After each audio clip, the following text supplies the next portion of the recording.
Hey guys, welcome to another episode of Witches of the Moon, and I feel like I kind of have on this dress now every time I make this video. I promise you I'll be washing it. But anyway, hiccups. So, this week we are talking about brews, and sorry if this is kind of low. Uh, but yeah, this week my throat's a little scratchy. This week we're talking about brews, and basically a brew is, in my definition, anything that's a liquid. So anything could be a brew. Um, you have your magical brews that are purely for magical purposes, and then you have your brews that kind of cross over. They're twofer. They do, um, they have the magical purpose, but also you can take it topical or you can adjust them. And I personally prefer the twofers, to be totally honest. I mean, no, I prefer all magical brews actually, but I like the twofers. So with that being said, for those of you who have to work within our budgets, um, you can look in your cabinets and have brews that are already made. Like think like anything in a liquid is considered a brew. So if you have a can of peach preserves, um, yeah, I'm sorry, if you have canned peaches in it, whether it be in light syrup, heavy syrup, or its own juices, that's a brew. And you already know I'm very fond of my peach bread that I make, which is on my other channel. Yeah, I put it up on Craft and a Craft finally. Uh, yeah, so that recipe is up on that channel. But yeah, that's a brew. And once you add, first, the brew is a liquid, right? But once it's brewed, you can add that liquid to anything. So, um, again, like I said, a can of peach preserves, a can of, maybe not so much apple sauce, but definitely apple juice or a thing of apple juice. These are things that bring protection, prosperity. Um, well, an apple for me can do anything and everything with. It's a freaking apple. Okay, so think outside the box. Think outside. Think within your budget, but think outside the box. So, say something like you're going to a meeting or something, right?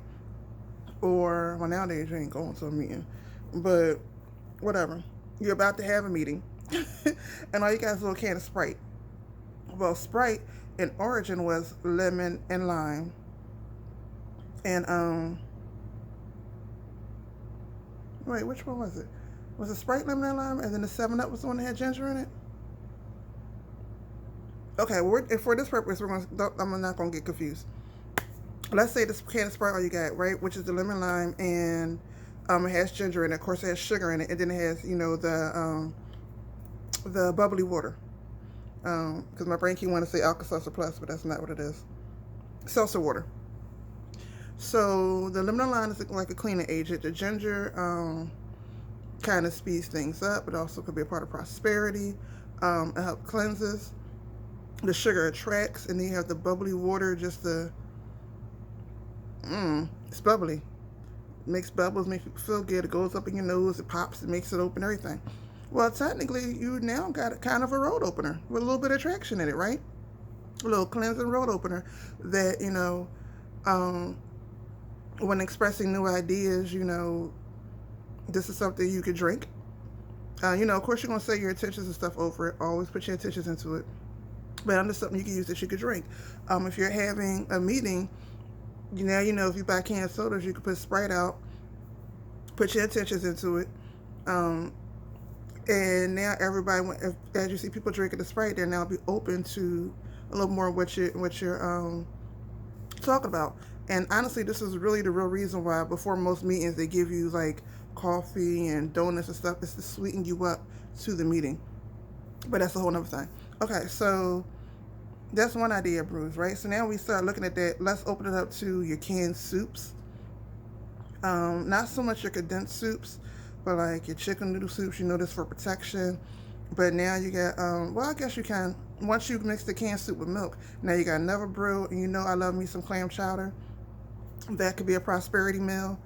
Um, One of the things that you could also do is like for those of us who love to make collard greens all year round, For those of you who don't know, that juice is a lot of times called liquid gold. Take some of that juice and pour it in your plants, pour it around your property, because that is a prosperity brew. Um,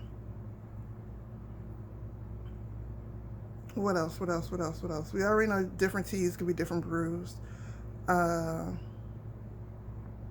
like really, my whole point of this video is say when you think of brews, yes, there are magical brews and things like that. But there's also some practical brews and also stuff that you can use with your budget, whether you make it yourself or whether it's pre-made. Orange juice. Orange juice is a great prosperity. So when you're squeezing your oranges or if you're drinking oranges out the refrigerator, make sure you're saying prosperity. Well, you should be saying prosperity over your refrigerator anyway, because being able to feed you and your family is a heavy part of prosperity. Um, so you should be definitely honoring that, honoring your refrigerator, honoring everything that keeps your food, um, and keep it up. I'm trying to stay here, but my brain is trying to go there. Like I'm trying to stay here, but my brain is going there and there and there and everywhere. But in this moment, let me see what else. What else? What else? What else? Well, basically, my whole point is to open up the idea of brews, right? It does not really open up the idea of brews. Let's take it back to way back when everything was multifunctional, because that's really where the stuff came from, right? We say the herbs are what it did naturally, and from the natural functions is where we got its magical functions, and then certain stuff that we were not supposed to take eternally, whatever. We still learned the functions and properties of that, of how to use it for other things, um, like functions and properties how to use it for other things, and that's how we got where we are today. So where we are today, though, so a lot of us don't have a backyard to go and pick these herbs. A lot of us at this particular time in history, I'll leave it at that, cannot go and really order the things that they want like they used to, so they got to start to work with what we have. So be very practical about it. Different sodas, Coca-Cola. First of all, let me tell you about Coca-Cola and Pepsi. That will strip rust off a nail. If you're trying to get rid of some rust, pour some Coca-Cola or some Pepsi on it, give it a few minutes, wash it down with a little bit of lemon and salt. All that stuff will come right on it. Well, if you're doing an iron skillet, you might want to not use the lemon and salt, but it'll still get the rest right off. And then wash it off real good, because that's sugar, so you don't want to attract bugs. So wash it off real good. That whole thing, Coca-Cola can be used so it went from the state that it's in back to a supreme state. Coca-Cola and Pepsi can be used as a reversal. I'm just saying. Now I know a lot of people gonna laugh at that, but when you got what you got, use what you got to get what you want. Make it happen. You know I'm all about that life. They can be used as reversal.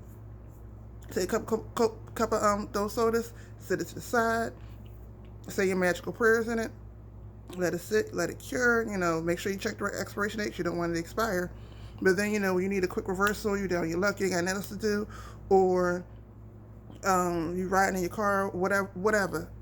Grab your soda, drink it, keep it moving. Now, for me, I believe you have to drink more than one. I don't normally work with just doing some stuff one time. Majority of the time, it's an ongoing process. However, use what you got. Do what you got. Let me see. Kool-Aid. While technically the packet is not a brew, but once you add it to water, it's now a brew. Now with Kool-Aid, you can either go by the flavor itself, even though we know it's artificial flavor, it don't matter. You can go by the flavor itself that it represents, or you can go by the color of the Kool-Aid. Boom, here you go. You got another different type of brew. Soup, I already said soups. I said stews. I gave you the collard green juice. I don't know what else you want me to say. Think outside the box in this day and age when it comes to brews. You can make brews from anything.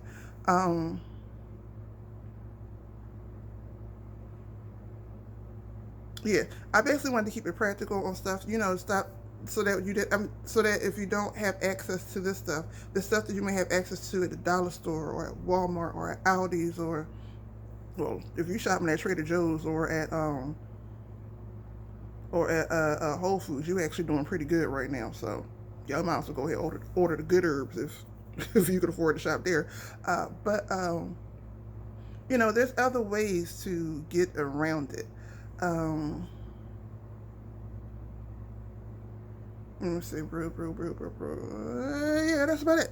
So with that, I'm gonna shut this down. Hopefully, they gave you some idea on how to open up and think outside the box when it comes to brews. Um, you know, if you can afford to make it with all different herbs, go for it.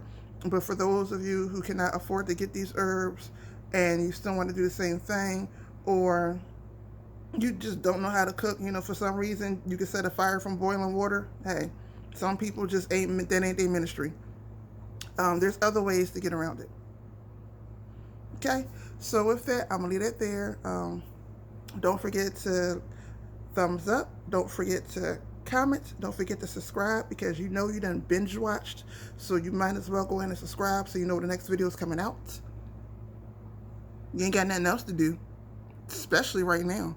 Um, yeah, and don't forget to try your best to stay blessed, to be a blessing, and if be a blessing to nobody else, make sure you're a blessing to yourself. Peace.